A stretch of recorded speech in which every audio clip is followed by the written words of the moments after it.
Encore une magnifique journée à partager avec vous. Alors si la semaine dernière je vous avais parlé de Saturne et de Pluton ainsi que de Jupiter, cette semaine je parle de quelque chose de beaucoup plus léger.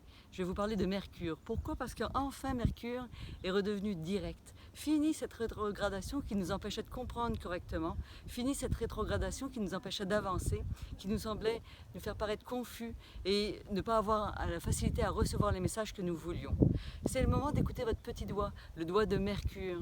Et prenez-en soin de votre Mercure. Il vous demande aussi de la légèreté dans ces temps un petit peu plus difficiles. Profitez de ce soleil pour vous brancher à vous-même dans la nature. Si vous faites ça, automatiquement votre intuition va se développer naturellement. Vous allez enfin pouvoir recevoir les messages que vous attendiez depuis un moment.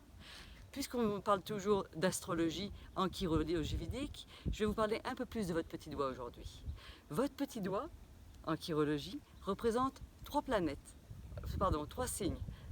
Le bélier, le taureau et le gémeaux. Alors c'est le début du cycle. C'est aussi le doigt de l'éther, celui qui vous donne l'inspiration, celui qui vous donne la puissance d'aller réaliser quelque chose. C'est aussi celui qui vous permet d'avoir votre intuition, mais également de manifester vos dons de guérison.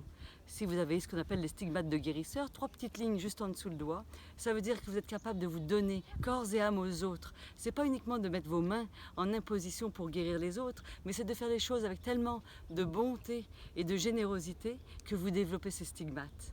Alors dans l'avenir, pour les semaines à venir, je vous propose de continuer dans votre douceur, à vous brancher dans la nature tout simplement et à vous aimer, à recevoir votre partie divine qui vous parle. Bonne semaine et à bientôt.